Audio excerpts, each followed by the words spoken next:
अहिले विश्वभर विभिन्न प्रकारका जटिल रोगहरूको प्रकोप बढ्दै गइरहेको छ। खास गरी मधुमेह, उच्च रक्तचाप, क्यान्सर लगायतका दीर्घ रोगहरूले समग्र विश्व नै प्रभावित छ। नेपालमा पनि पछिल्लो समय मधुमेह र उच्च रक्तचापका बिरामीहरू घर घरमा छन् भन्दा अत्युक्ति नहोला। यस्ता रोगहरू निम्तिनुको पछाडि मानिसको जीवनशैलीमा आएको बदलावलाई प्रमुख कारक मान्न सकिन्छ। उचित व्यायाम र स्वस्थ एवं पोषिलो भोजन अभावका कारण यस्ता रोगहरूको बढोत्तरी भएको विभिन्न अध्ययनहरूले देखाएका छन्। साथै रासायनिक मल र विषादीको प्रयोगबाट उत्पादित कृषि उपजहरूको उपभोगले समेत जनस्वास्थ्यमा गम्भीर असर परिरहेको छ। कृषि प्रणालीको आवश्यकता र सम्भाव्यतालाई मध्यनजर गर्दै प्रदेश सरकार भूमि व्यवस्था, कृषि तथा सहकारी मन्त्रालय बागमती प्रदेशले प्राङ्गारिक कृषि प्रवर्धनका लागि विभिन्न कार्यक्रमहरू सञ्चालन गरिरहेको छ। प्राङ्गारिक चाहिँ उत्पादन गर्नुपर्छ। मान्छेहरूको स्वास्थ्यवर्धक जीवनलाई चाहिँ ध्यानमा राखेर विशेष गरी तरकारी उत्पादनमा, फलफुल उत्पादनमा, अन्नबाली उत्पादनमा चाहिँ अब यो मलको प्रयोग भनेको चाहिँ प्राङ्गारिक मलहरूको प्रयोग गर्नुपर्छ भन्ने हिसाबले हामीले जापानिज टेक्नोलोजीबाट बनेको उत्पादन भएको मलहरूको पनि प्रयोग, त्यसपछि हाम्रो पुरानो परम्परागत तपाईँको गाई, भैँसी, बाख्रा लगायतका तपाईँको चाहिँ अब गोबर मलबाट त्यसलाई चाहिँ कम्पोस्ट मल बनाएर त्यो मलको प्रयोग गरेर अगाडि बढ्ने पनि हामीले चाहिँ अभियानकै रूपमा सञ्चालन गरेका छ।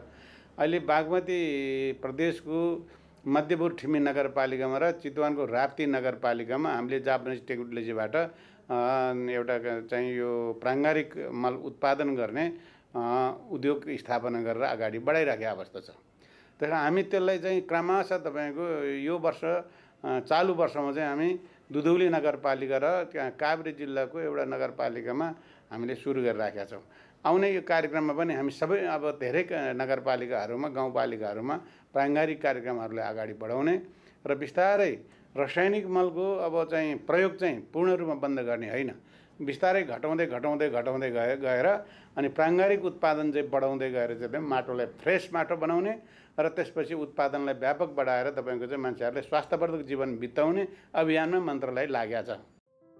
नेपालमा कृषकहरूले परम्परागत रूपमा तयार गरी प्रयोग गर्ने गोठ मल तयारीको उपयुक्त विधि सम्बन्धी सचेतनाको अहिले पनि कमी देखिन्छ। हाम्रै वरपर रहेका अझ हामीले फोहोर भनेर फाल्ने गरेका वस्तुहरूबाट उत्कृष्ट प्राङ्गारिक मल उत्पादन गर्न सकिन्छ र यसबाट कृषि उत्पादनमा समेत उल्लेखनीय फड्को मार्न सकिन्छ भन्ने उदाहरण पेश गरिरहेको छ भक्तपुर जिल्ला मध्यपुर ठिमी नगरपालिका वार्ड नम्बर 4 मा रहेको रिकिसी कम्पोस्ट प्रणालीले। यो कम्पोस्ट प्रणालीका लागि प्रदेश सरकारबाट आर्थिक अनुदान समेत प्रदान गरिएको छ।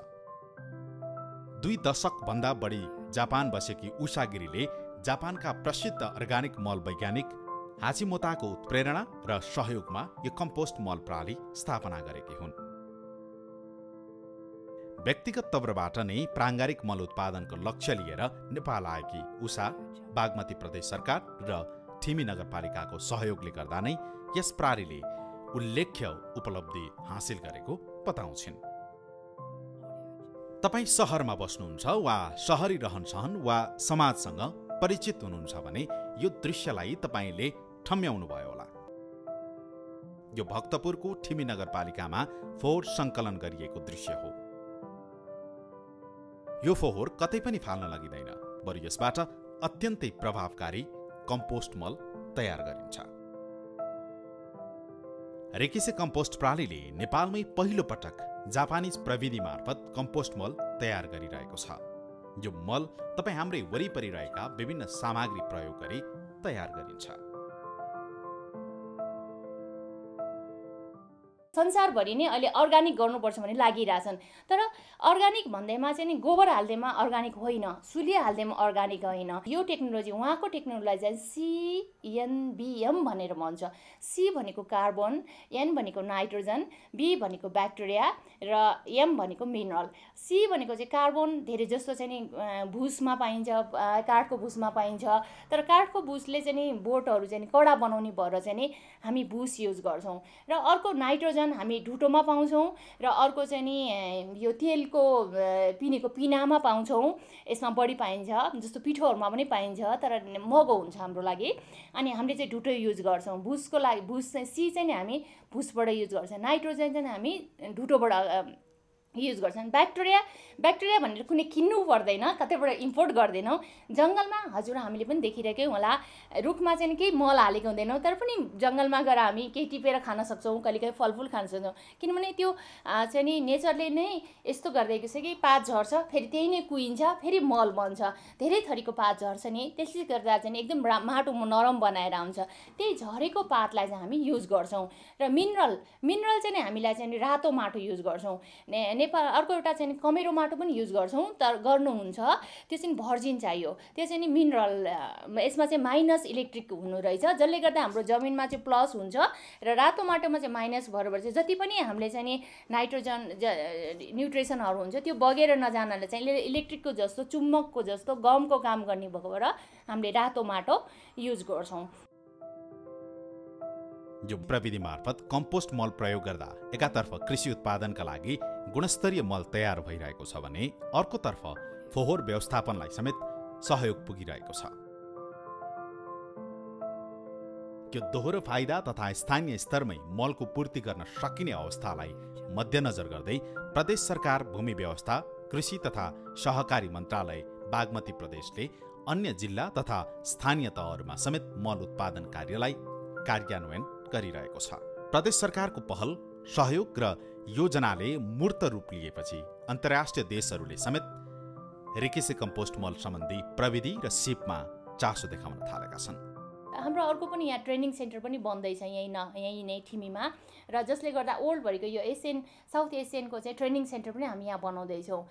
खास हामी अहिले तुरुन्तै चाहिँ नि हामीहरूकै नेपालमै देखेर र गभर्मेन्टले यत्रो सहयोग गरेर चाहिँ नि अहिले हामी 4-5वटा नगरपालिकामा गरिरहेछौँ र चन्द्रगिरीमा पनि तुरुन्तै गर्दैछौँ। र यो सबै देखेर चाहिँ नि बङ्गलादेश चाहिँ नि यहाँ ट्रेनिङ लिन आउँदैछ। हामीहरूको प्रदेशलाई नै बोलाउन उनीहरू तयार थिए, कोभिडले गर्दा स्टप भयो। उहाँले चाहिँ गभर्मेन्ट टु गभर्मेन्ट बोलाएर यो कसरी गर्यो तिमीहरू भनेर चाहिँ नि कुरा गर्ने, अनि उनीहरूले पनि त्यहाँ खोल्ने भनेर लागिरहेछन्। र हामीले चाहिँ एउटा सेन्टरै यहाँ चाहिँ हामी तयार गर्दैछौँ, जसले गर्दा जसले पनि मल बनाएको छ। हामी अहिले पनि के भन्न चाहन्छौँ भने कृषकले पनि मल बनाइरहेछ, उनीहरूलाई अलिकति चाहिँ नि सिकाइदियौँ भने राम्रो मल बनिरहेछ, उनीहरूलाई प्रब्लम नहुने रहेछ, युरिया खोज्न जानु नपर्ने रहेछ, रासायनिक मल खोज्नु नपर्ने रहेछ, किरा लाग्ने कम हुने रहेछ। थुप्रै नगरपालिका आउनुहुन्छ अहिले, फोहोरको पनि प्रब्लम छ, मल पनि हुने रहेछ, दुइटै हुने रहेछ। थुप्रै प्रदेशहरू आइरहनु भएको छ अहिले, थुप्रै प्रदेश सरकारहरू पनि हामीलाई चाहिँ यो चाहियो भनेर आइरहनु भएको छ। सायद यो सबैको सपोर्ट भयो भने राम्रो मल गरेर कृषि चाहिँ अझै अगाडि बढ्थ्यो भन्ने मलाई लाग्छ। यो कम्पोस्ट मल किसानले आफ्नो घरमा नै उत्पादन गर्न सक्छन्, जसले मलको परनिर्भरता घटाउनुसँगै प्राङ्गारिक खेती प्रणालीलाई समेत अगाडि बढाउनेछ। यो तथ्यलाई मध्यनजर गर्दै प्रदेश सरकार, भूमि व्यवस्था, कृषि तथा सहकारी मन्त्रालय बागमती प्रदेशले बागमती प्रदेशका 135 जना कृषकहरूलाई मल निर्माण सम्बन्धी तालिम समेत प्रदान गरेको थियो। मललाई पहिला चाहिँ पाक्न दिनुपर्ने हुन्छ र मललाई यो उचित व्यवस्थापन नगरिकन चाहिँ प्रयोग गर्न पाइँदैन। यसको लागि हामीले उहाँहरूलाई तालिमहरू पनि प्रदान गर्दछौँ र प्राविधिक सेवा पनि प्रदान गर्ने गरेका छौँ। रेकेसी कम्पोस्ट मल प्रणालीले मलको गुणस्तर मापनका लागि आफैले खेती समेत गरेको छ। उक्त खेतीबाट उत्पादित सामग्रीहरू राखेर फुड फेस्टिभलको आयोजना गरी कृषक तथा सरकारवालाहरूलाई प्राङ्गारिक मल उत्पादन, प्रयोग र त्यसको प्रयोगबाट हुने फाइदाका बारेमा जानकारी प्रदान गरिएको थियो। नेपालमा चाहिँ मल त बन्यो तर चाहिँ नि यसले प्रोडक्ट राम्रो दिन्छ कि दिँदैन, त्यसलाई त्यो गरेर चाहिँ हामीले जग्गा लिएर चाहिँ हामीले खेती गऱ्यौँ र हामीले खेती गरेर चाहिँ नि युरिया मल पनि हाल्यौँ, रासायनिक मल पनि हाल्यौँ र यो मल पनि हाल्यौँ र हामीले फुड फेस्टिभल लगायौँ। फुड फेस्टिभल चाहिँ नि हाम्रो प्रदेश नम्बर 3 को चाहिँ कृषि मन्त्री दाबाज्यूलाई लिएर आयौँ, दाबा सरलाई लिएर आयौँ मन्त्रीज्यूलाई, र मन्त्रीज्यूदेखि लिएर 2000-3000 मान्छेहरू यहाँ आउनुभएको थियो, थुप्रै मान्छेहरू, सबैजनालाई टेस्टिङ गरायौँ के फरक छ त अर्गानिक अहिलेको नेपालको अर्गानिक भनेको कस्तो स्वाद छ, युरिया हालेको कस्तो छ र यो मल हाले के फरक छ भनेर यो तिनटै कुराको देखाएपछि हाम्रो मन्त्रीज्यूले चाहिँ नि मन्त्रीज्यू लगायत थुप्रैले खानुभयो, खाएपछि चाहिँ नि यो मल चाहिँ नि राम्रो रहेछ भन्ने भयो। रिकिसी जस्ता प्राङ्गारिक मल उत्पादन गर्ने उद्योगहरूलाई भूमि व्यवस्था, कृषि तथा सहकारी मन्त्रालय बागमती प्रदेशले आर्थिक अनुदान तथा प्राविधिक र अन्य सहयोग दिँदै आएको छ। हामीले प्राङ्गारिक मल उत्पादनको लागि साना किसानको लागि गोठ सुधार कार्यक्रमहरू गरिरहेका छौँ। जस्तो कसैको घरमा गोठहरू छ भने गोठ सुधार गर्ने र त्यहाँ गाई बस्तुको मलमूत्रहरूलाई कसरी हामीले चाहिँ अर्ग्यानिक मलको रूपमा उत्पादन गर्ने, त्यसै गरेर भर्मी कम्पोस्ट मल उत्पादन सम्बन्धी पनि हामी तालिमहरू पनि दिन्छौँ र सहयोगहरू पनि गरिरहेका छौँ। विभिन्न ज्ञान केन्द्र, विज्ञ केन्द्रहरूबाट यी कार्यक्रमहरू सञ्चालन भइरहेको अवस्था छ। भनेदेखि ठुला मल कारखाना प्राङ्गारिक मल उत्पादनको लागि पनि यस प्रदेशमा हामीले विभिन्न ठाउँहरूमा मल कारखाना स्थापनाको लागि पनि अनुदानहरू दिइरहेको अवस्था छ। 50% देखि 70% अनुदानहरू चाहिँ हामीले गरिरहेको अवस्था छ। यस्ता उद्योगहरूको विस्तार तथा कृषकहरूले नै प्राङ्गारिक मल उत्पादन गर्ने अवस्था निर्माणका लागि समयानुकूल विभिन्न कार्यक्रम, उत्पादन र सहयोगहरू सञ्चालन भइरहेका छन्। हामीले आगामी आर्थिक वर्षको प्रोग्राममा पनि यसलाई बढी महत्त्वका साथ नै राखेका छौँ। नीति तथा कार्यक्रममा पनि प्राङ्गारिक उत्पादनलाई जोड दिने भनेर हामीले एउटा यो प्रदेश सरकारले, बागमती प्रदेश सरकारले नीति तथा कार्यक्रममा पनि राखेको हुनाले यसको महत्त्व छ भन्ने कुरा झल्किन्छ। यसको साथै चाहिँ सङ्घीय कार्यक्रम अन्तर्गत पनि प्राङ्गारिक मिसनको लागि सशर्त अनुदानमा पनि केही कार्यक्रमहरू आइरहेकै अवस्था छ र हामीले त्यसलाई पनि निरन्तर रूपमा प्रदेश सरकारको ज्ञान केन्द्र, विज्ञ केन्द्रहरू मार्फत चाहिँ यो सञ्चालन नै भइराखेको अवस्था छ। र त्यसबाहेक पनि प्रदेश सरकारले पनि प्राङ्गारिक उत्पादनको बजारीकरण, गुण प्रमाणीकरण लगायतका कार्यक्रमलाई पनि यो आर्थिक वर्ष, आगामी आउने आर्थिक वर्षमा नयाँ कार्यक्रमको रूपमा चाहिँ अगाडि बढाउने सोच राखेको कुरा पनि म यहाँलाई यसै कार्यक्रम मार्फत राख्न चाहन्छु।